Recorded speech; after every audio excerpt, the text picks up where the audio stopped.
Hello, I'm Namo Abdulla and welcome to Inside America. This time I'm doing Inside America here in ERBIL, the capital of the semi-autonomous Kurdistan region of Iraq.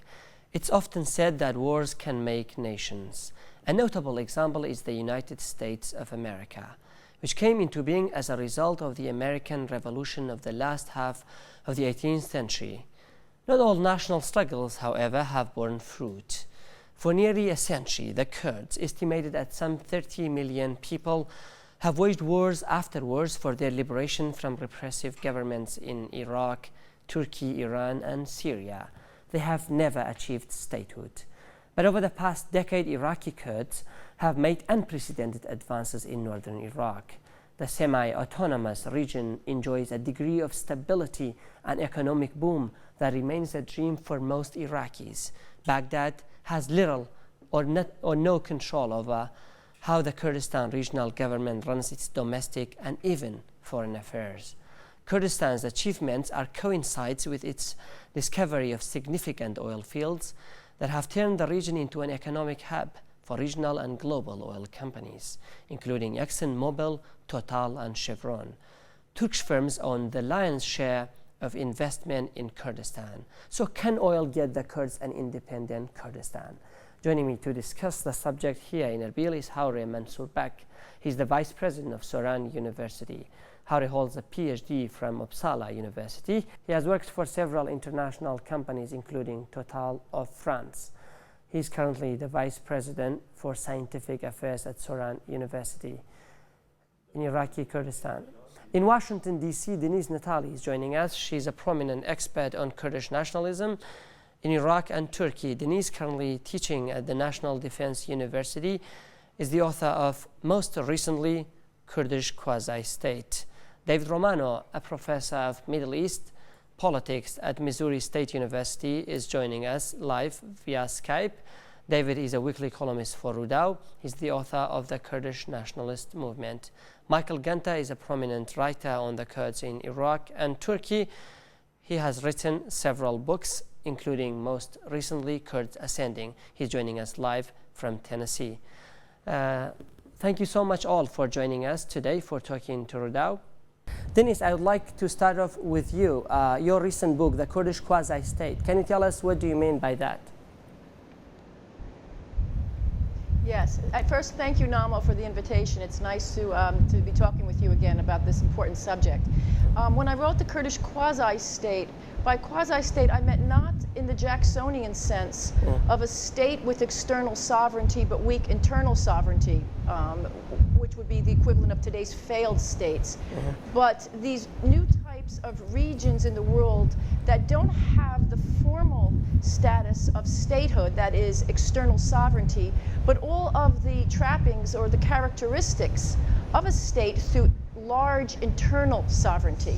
And by that I meant the quasi-state, that the Kurdistan region behaves like a state, has the control of force within certain territorial boundaries, but does not have international recognition through external sovereignty. So Denise, can we say this quasi-state that you were talking about in your book, how much of that is made possible by oil?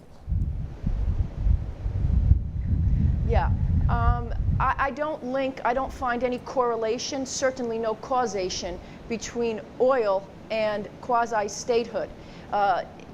In the sense of quasi-statehood, and this comes from some of the significant work by Paul Kosto on quasi-states, you have the presence of weak central authority, nationalist sentiment, and you have external patronage and international support. These are the conditions of quasi-statehood, not the presence of oil. If you don't have a weak central authority, the quasi-statehood or internal sovereignty can likely be lessened. Similarly, a quasi-state needs an external patron of some sort to Denise, survive. I would like to bring in Haure here. Haure is the Vice President of Soran University. He's an expert on oil and he's written a lot on oil and politics in the region. Haure, do you agree with Denise? She says there's no correlation, let alone causation, between oil and no direct correlation. Yeah, no direct correlation between the autonomous status we enjoy. She calls it a quasi-state. Do you agree with her? I think what brought Turkey online in supporting the KRG and recognizing the Kurdistan Regional Government is the oil and Kurdistan Regional Government's oil policy. So I think oil revenues and the recent discoveries have given us a very unique opportunity for outside recognition.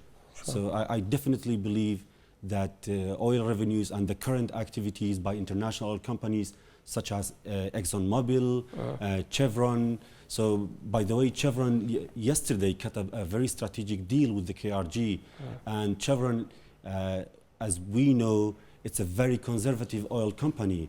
And so many careful analysis and so many scrutinization by their experts before they decide entering a country or a region. So I definitely believe. So you believe that if we didn't have oil, we didn't have enjoyed the current semi-autonomous status we have. Absolutely, we changed. A dramatic change happened when Turkey, instead of being an opponent to the KRG, it is now playing a very strategic role, as it's becoming a strategic partner with the KRG by all these Turkish company activities in the region. So I believe that the oil is playing a key success parameter in our efforts to be recognized, but at least by. Let me bring in David. David he writes a lot, writes regularly on the Kurds in Iraq and Turkey as well. I'd like to have your thoughts, David, on both viewpoints that I have here. One says there is no direct causation or correlation between oil and the quasi-state we have, but Haure believes that if we had not oil, we didn't have the oil in Kurdistan, Turkey wouldn't have been the ally we have. What's your viewpoint here? Well, thank you for bringing me in, Namo. I don't disagree with either guest, really. I think that the quasi-state, all the attributes of statehood of the Kurdish autonomous region existed long before they started producing oil in any significant quantity. Of course, it emerged most significantly after the Gulf War in late 1991. What I think the oil is doing, however, is it's giving both crucial international corporations and neighboring countries, mainly Turkey, an incentive to work with the Kurdistan Regional Government to sponsor it, to be a patron, to make deals with it in order to gain access to that oil. What's crucial for Turkey, for instance, is to reduce its dependency on Iranian natural gas, for instance. Iran is its natural competitor, always has been, ever since the time of empires.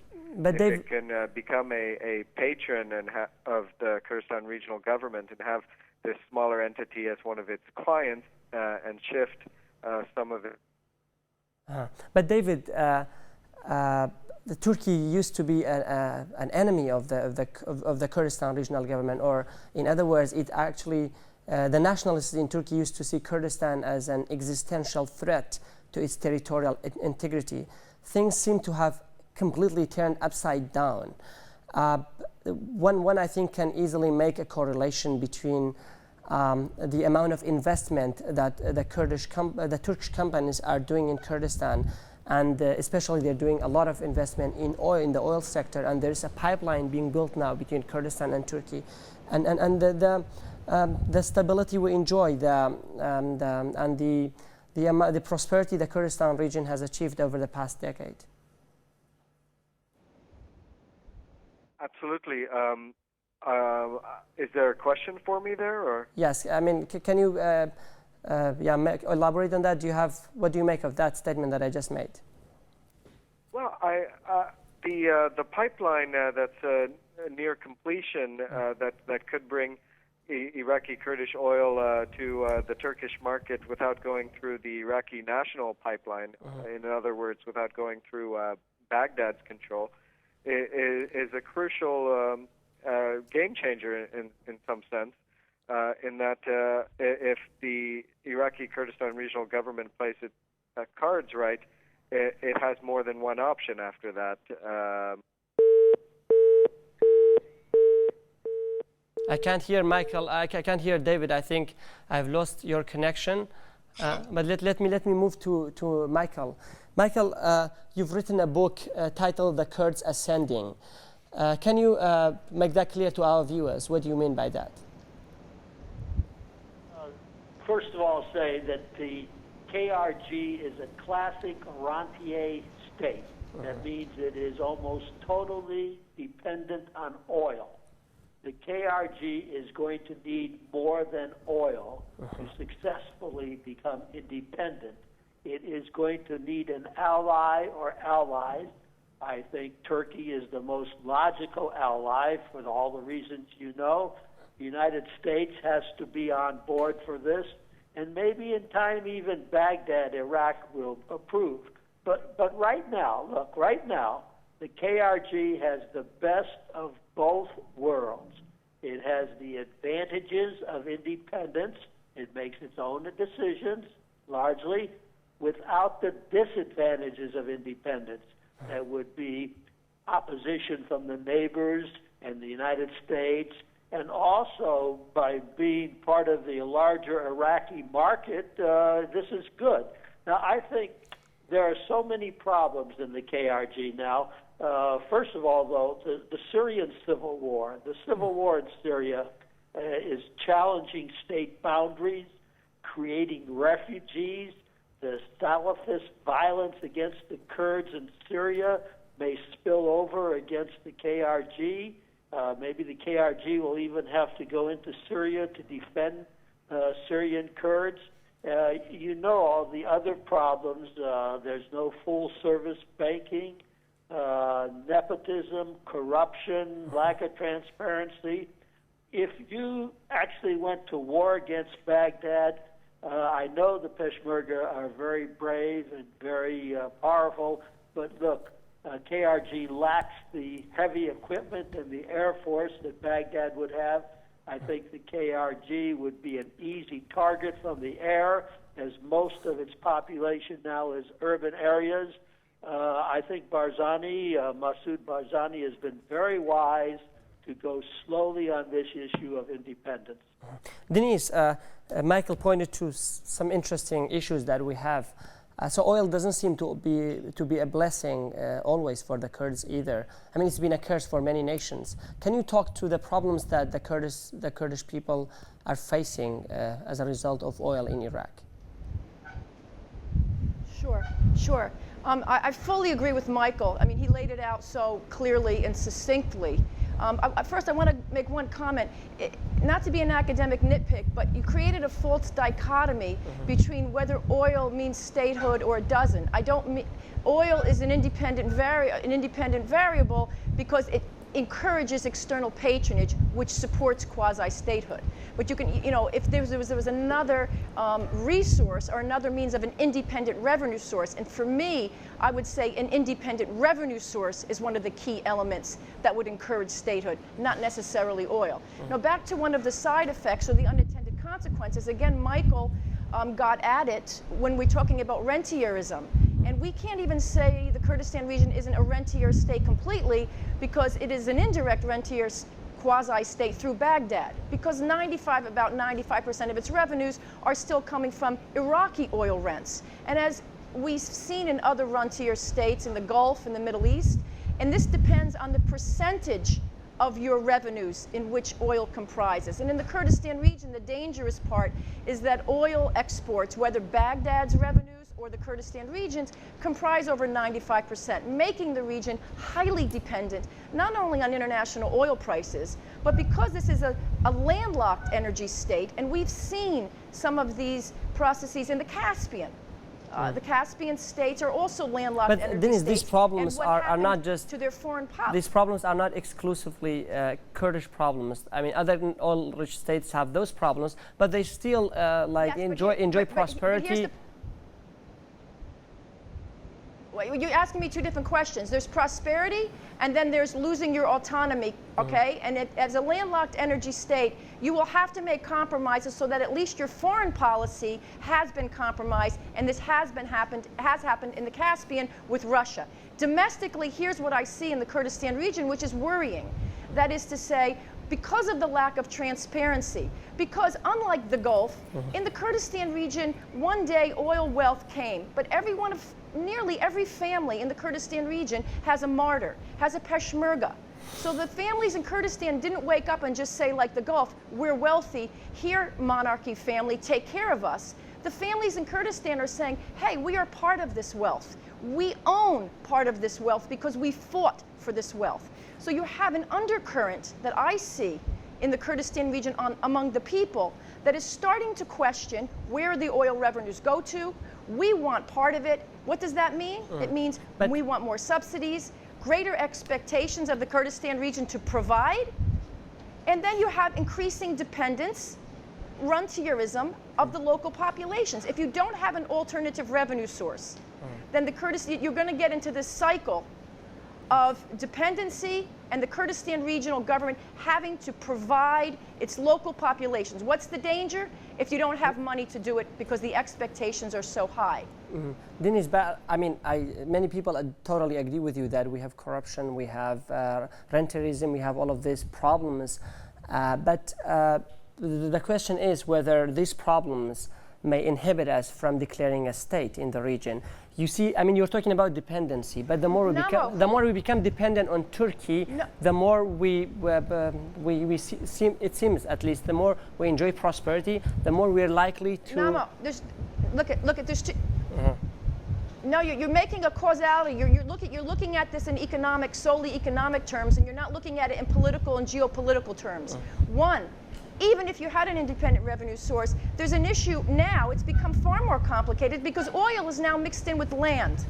And now you're talking about what would the territorial boundaries be of what you would call an independent Kurdistan. If you want to declare Duhok, Erbil, and Sulaimania, I bet you people in Baghdad are even saying now go.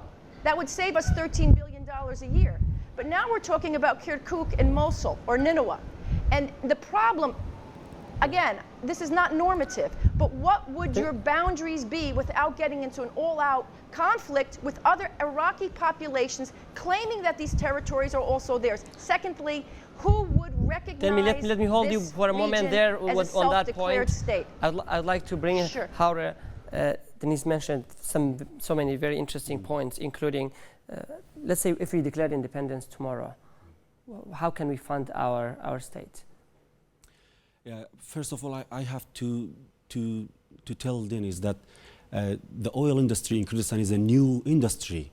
So we just started from 2003. So it's too early. It's premature assumptions to say that the corruption is so widespread and the population is deprived from the oil revenues.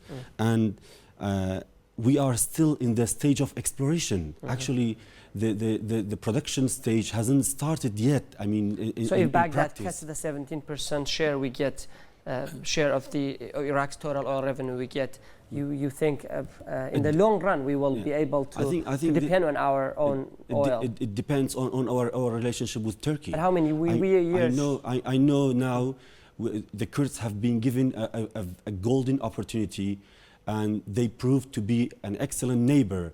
And I think the Turks and even the Iranians have realized that a stable and prosperous Kurdistan is in their best interest.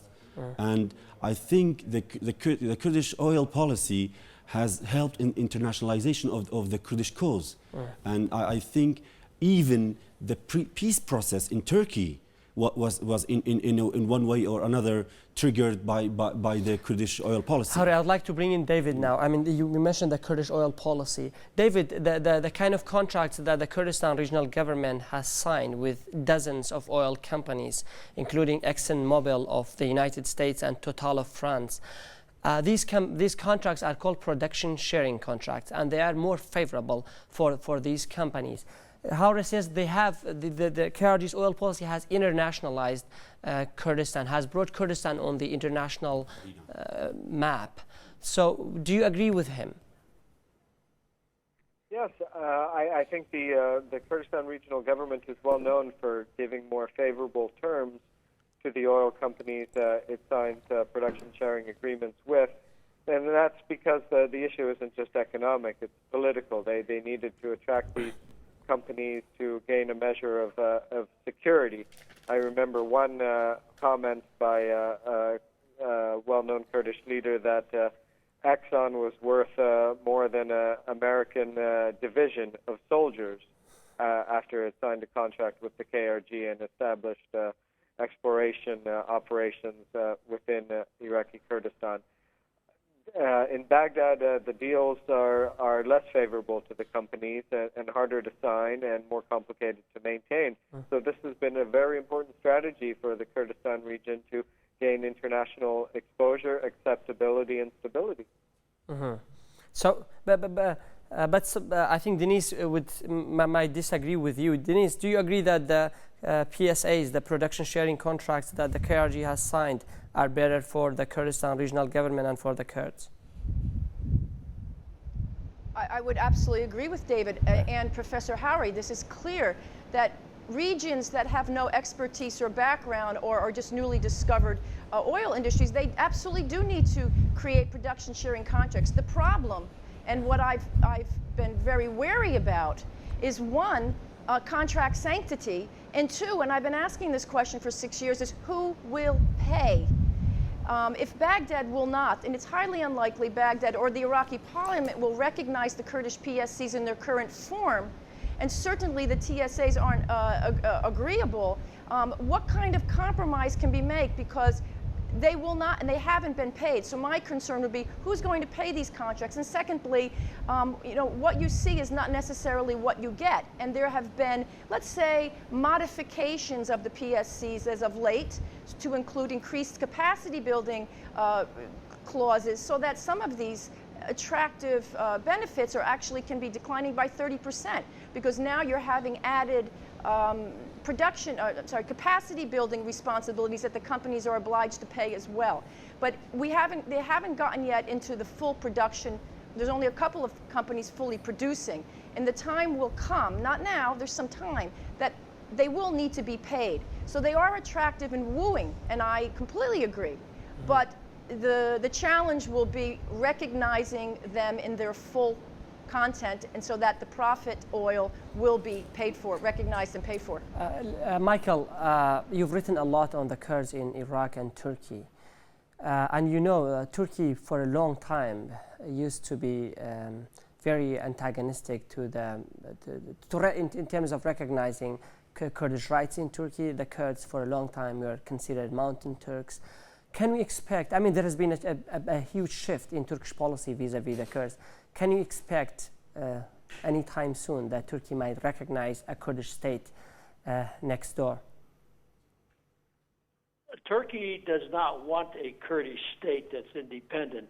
Turkey would like the KRG to stay as it is, friendly toward Turkey, but an independent Kurdish state, we're not ready for that yet. It would be a bad model for the Kurds in Turkey. If the KRG became independent, the problem of boundaries right away. A state has to have boundaries, and we don't know what the southern boundaries of the KRG would be. This could lead into a disaster immediately. I think your legal system is not ready for independence. You don't have a constitution that's agreed upon. You don't have, frankly, you still have the PUK-KRG rivalry that might tear this independent state apart. You need to have a regularized legal system developed. You need agriculture. A rentier state like what you have now, totally dependent on oil. You have very little agricultural output, which is a shame because historically you did have agricultural output that was put to an end by Saddam Hussein's Anfal campaign. So again, I would advise the KRG to be very careful. Don't rush into premature independence. If it comes eventually from the collapse of Iraq, so be it. Michael, I do want to take a short commercial break now on that very interesting point, but I would want to come back and discuss that point later with our guests. Dear viewers, please stay with us. We will come back shortly to continue our discussion.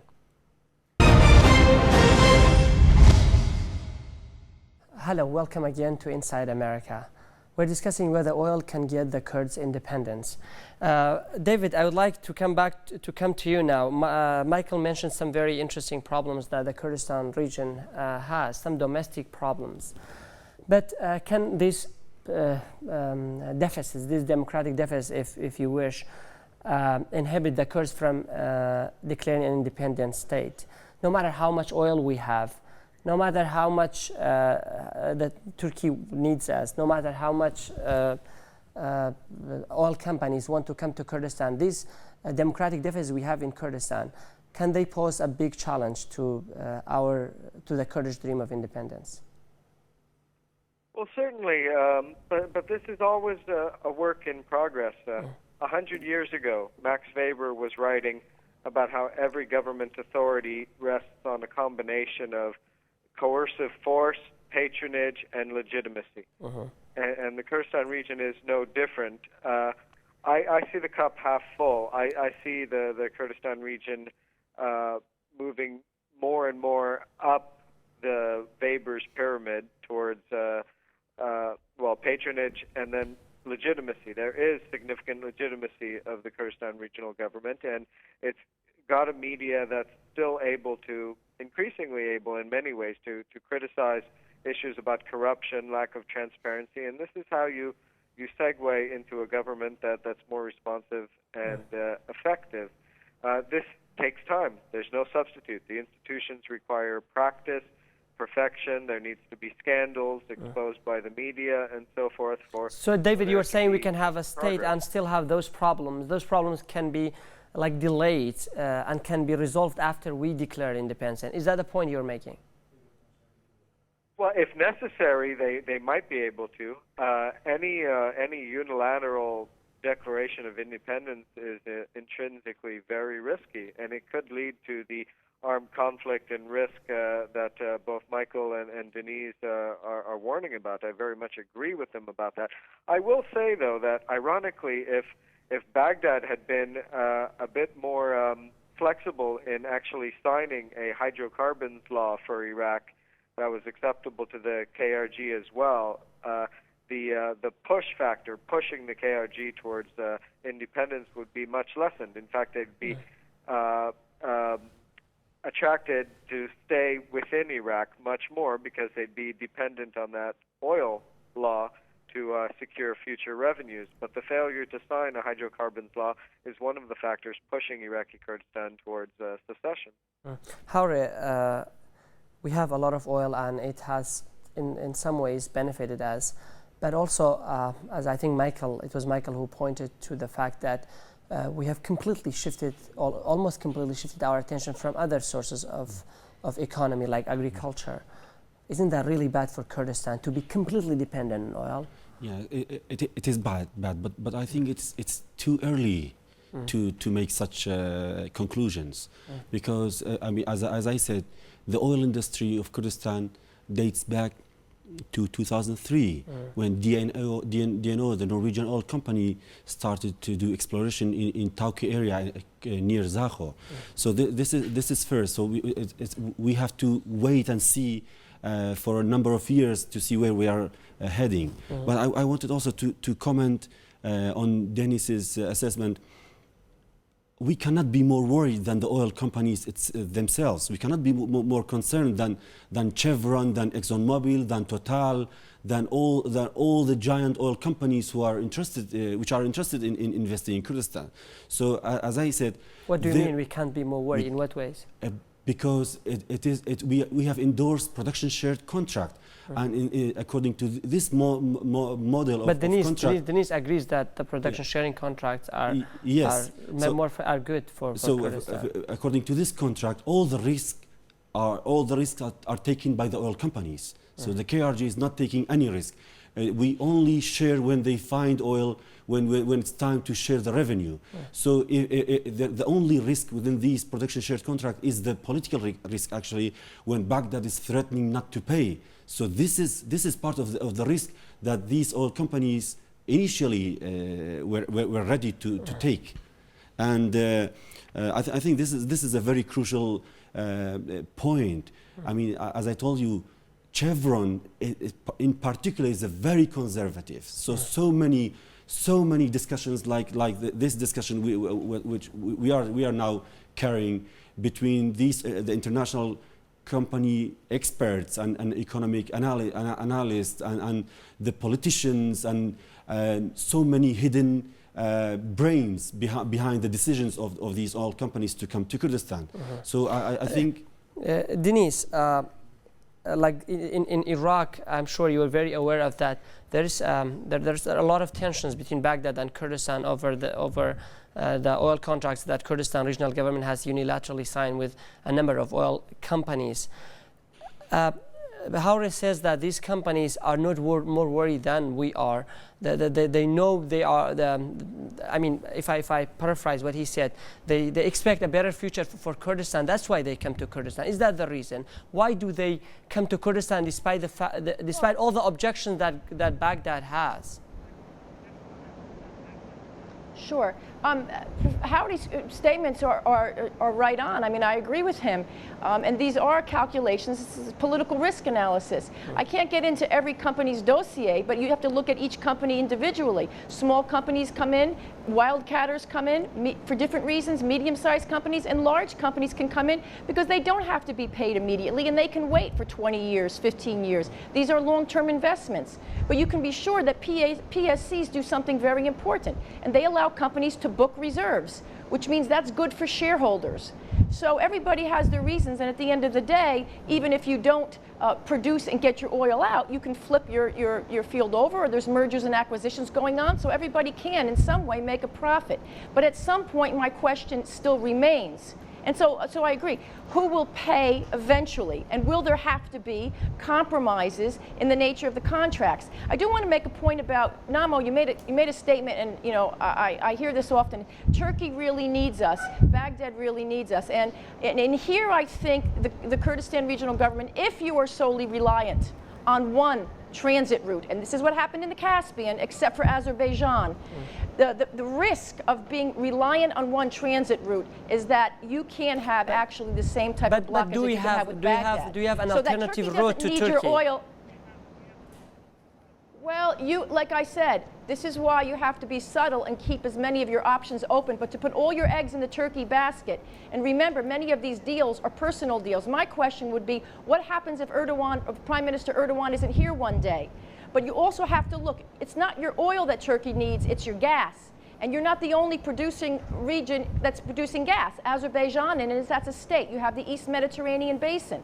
And your oil would probably represent not more than, what, 7 to 10% if Turkey was importing your oil.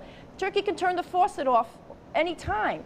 So you have to be careful. I would be concerned that if you ever decided to say, we don't need Baghdad anymore, there goes your 13 billion free dollars every year. And do you have a sovereign wealth fund that could, let's say, keep you afloat for 4 to 5 years if you had no revenues coming from Baghdad? Denise, this is why we talk about an alternative revenue source. I would like to bring in David now. David, you've written recently some articles about Prime Minister Erdogan, and I think Denise was the first person to bring his name up. Do you think the improvement of ties between Kurdistan and Turkey should be attributed completely to Erdogan? And we were seeing some long-term projects being built between Kurdistan and Turkey, such as the Nabucco pipeline. Do you think, should Erdogan change, will the relationship between Kurdistan and Turkey worsen? I think that Erdogan and his foreign minister Davutoglu and some other personalities within the AKP do deserve an important part of the credit for the improved and strengthened ties between Turkey and the KRG. But now that it's already happened, I don't think that those ties are necessarily dependent on the continued presence of these personalities. I think other political actors in Turkey have come to recognize a certain synergy of interests on a lot of important issues between Turkey and the Kurdistan Regional Government, and the ties could survive a change of administration in Turkey. So, you know, Turkey, before the so-called Arab Spring, had this policy of zero problem with neighbors. But this problem seems to have changed a little bit after the Arab Spring. Turkey has problems with many of its neighbors now, including Baghdad, including Syria, and even Iran. Don't you think that the same thing could happen to the Kurdistan Regional Government as well? Well, it could. Nothing is ever guaranteed. I find it kind of ironically humorous that Turkey went from zero problems with neighbors to problems with almost every neighbor except the Kurdistan Regional Government in one way or another. That's who would have expected such a development. So I'll never say never. Anything could happen in the future, which is why Iraqi Kurdistan needs to hedge its bets, as Denise pointed out. It doesn't want to become dependent on just one foreign patron. Recently, after Prime Minister Necip Barzani visited Ankara and visited Turkey and met with top leaders there, right, just 2 days or a couple days after his visit, he went to Tehran. It seems that the Kurds are trying to balance their relations with Turkey and Tehran as well. Can Iran be an alternative to Turkey? I think we need all the neighbors. We even need a very stable Syria. So, as I told you, all these neighboring countries have realized that a stable and prosperous Kurdistan is in their best interest. And I just want also to comment on this. I think our ties and relationship with Turkey is not based on some individuals. I believe, and I can assure you that so many institutions and so many decision-making entities in Turkey are supporting the ties between Kurdistan and Turkey. And Turkey is a very institutionalized state, so it is not run by several individuals. But of course, at the end of the day, you only meet the Prime Minister and the Foreign Minister shaking hands with the officials. But Turkey as a whole state is interested in the KRG, and it is stability Very and interesting point, Harry. I have to take another short break now, but after the break we will come back to continue our conversation. Stay with us.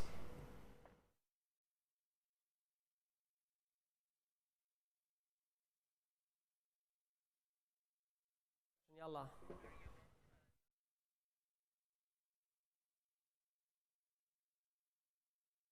تینیه که سوشتن از زور دوره کنینه و بعد زور دور نکنینه.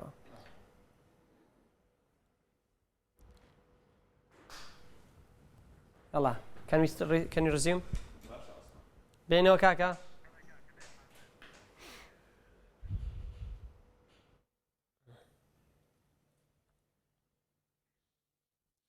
Hello again and welcome back to Inside America.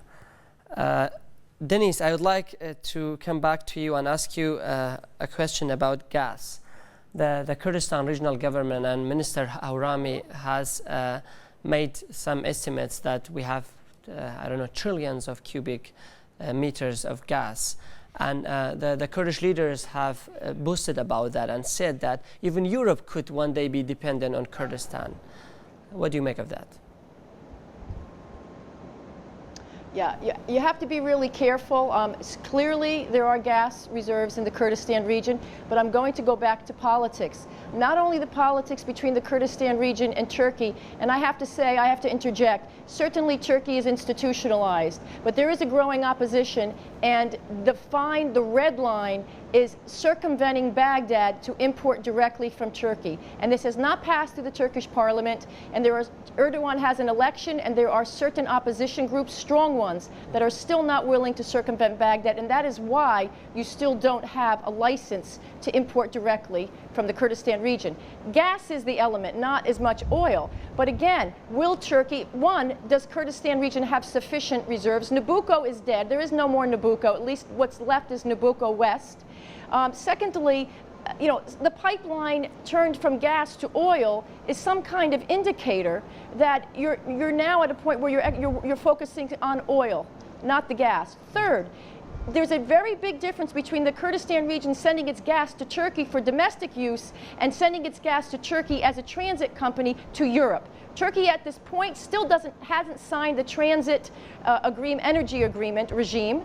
and Turkey is still considered a bad energy transit state, which means Turkey, you may not get the prices for your gas if it goes directly to Turkey for domestic consumption than you would if it would go to European markets. This goes back to what you can get for your gas, one. Two, if it's even allowed, because again, you're into your third extension of the gas license agreement with the company Siyakalim, and it still hasn't been filled. Now the extension is till December 30th of this year, or 2013. But I am concerned again about who is going to willingly circumvent Baghdad, and gas is a much more difficult product to export than oil, vis-a-vis cross-border pipelines. So, you know, you can't truck gas out. You can truck out the condensates. So I go back to the political component of this, Namo, and thus far, we haven't seen any movement in terms of companies willing, or even in Turkey, this has not been institutionalized. These has largely been personal deals at certain levels, and certainly there have been an institutionalization of Turkey's business dealings with the Kurdistan region, even if Prime Minister Erdogan or Davutoglu were no longer there. But I'm looking at the red line, and there has been an opposition leader who has just been down to Baghdad. There is movements of Turkish officials trying to make amends with the Iraqi government. So you have to look at some of the long-term options, and I would say to the Kurdistan region, what is your plan B or plan C in terms of working out independent exports by circumventing Baghdad, gas or oil? How Denise says that our deals or our oil deals in Kurdistan are not institutionalized. I mean, do you agree with her? Nothing. I mean, many other people criticize us for, you know, the lack of institutionalization in Kurdistan and many other levels, for lack of law enforcement. In this case, you have to accuse all the giant oil companies throughout the world. You have to accuse Exxon-Mobil, you have to accuse Chevron, you have to accuse Total, you have to accuse so many other for entering deals on personalized levels. No, I don't think these companies would have ever dared to take such a risk to sign deals with Minister Hawrami, and they know that he's 61 years old. These guys are signing deals for 25 years, for 30 years. So I totally disagree that these are the contracts have been based on persons or personalized. David, do you think that the best thing for the Kurdistan Regional Government at the moment is to stay as part of Iraq at the time when the region is in turmoil, or you think the Kurds should exploit the situation and declare independence because Baghdad is weak, it can't do much? This is the kind of feeling you have in Kurdistan. If we don't declare independence today, we will never be able to. What do you make of that? It's a difficult question for me to answer. I'm not a Kurdish person living in Iraqi Kurdistan with their family. I wouldn't be the one who would risk everything going one direction or the other. Neither choice is safe. There is this real risk of the reemergence of coercive authoritarianism in Baghdad. People talk about, just wait till Prime Minister Maliki gets his F-16s and so forth. But there's also very real risks, especially regarding actual borderlines of a move for secession. It's an impossibly difficult question to answer. So, if we declare independence today, I mean, if you speak on tangible terms, David, what will be the main risks from the neighbors? Do you think Turkey will attack us, or Iran, which is very isolated internationally, will be able to do anything? Can Syria to do anything, really? And Baghdad has really too many problems. Like, what are like on tangible terms? What are the main threats we might face? I think that the almost certain reaction to a unilateral Iraqi Kurdish declaration of independence, if the groundwork hadn't been prepared, meaning they hadn't secured external support of one of these neighbors for the independence, the almost certain reaction would be that Turkey, Iran, and Baghdad together would isolate, boycott, and freeze out the Kurdish region. They would have no movement over those borders. They would get no imports, exports. They would try to starve and boycott them out. Michael, has any nation starved? And they had oil and they have starved. I mean, we have oil. Even if we are landlocked, can't we still find some route and export our oil and survive?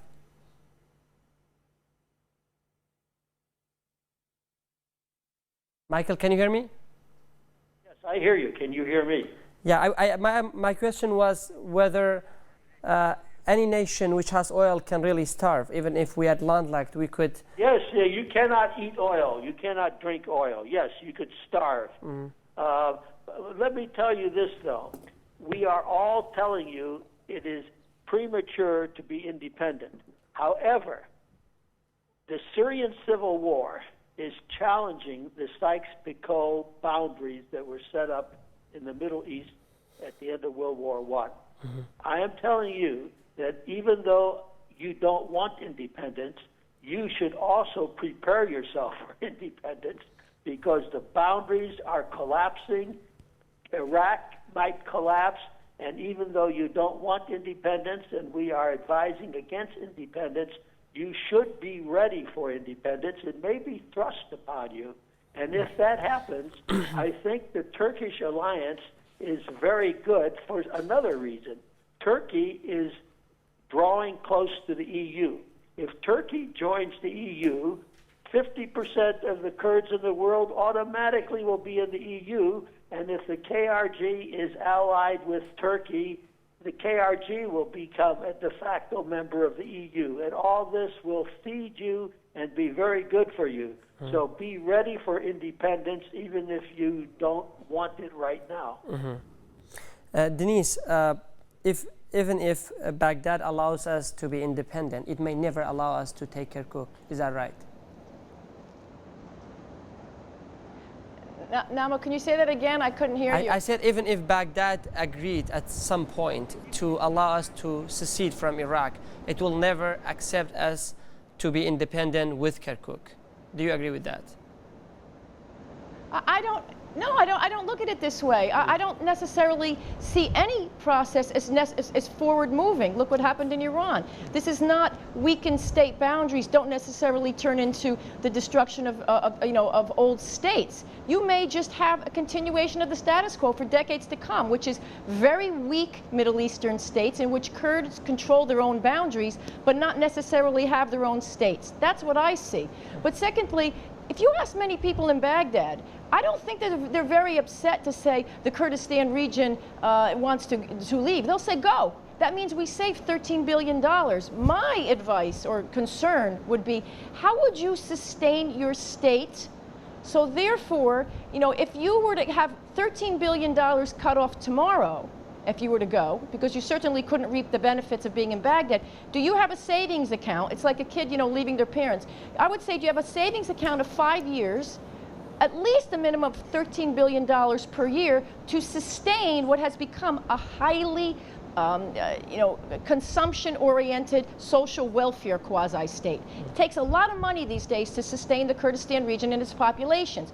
So I look at this as, what's your savings? How are you going to financially sustain? And secondly, it always goes back to the borders. Even though traditional borders have been, let's say, weakened, you still haven't answered the question of what would the Kurdistan region or a Kurdish state look like. And I have I am very doubtful that many of the Sunni Arab populations in Kirkuk or Nineveh are going to agree to what your interpretation is of what a larger Kurdistan region is. If you told me all we want is the ERBIL and Slimani, I would say, sure, possibly. Denise, this issue can't be skirted over, Namo. Denise, we are running out of time, but I would like to ask the same question to all of you, and please answer me with yes or no. Are you optimistic, Michael, with the future of the Kurds? Are you optimistic about our future?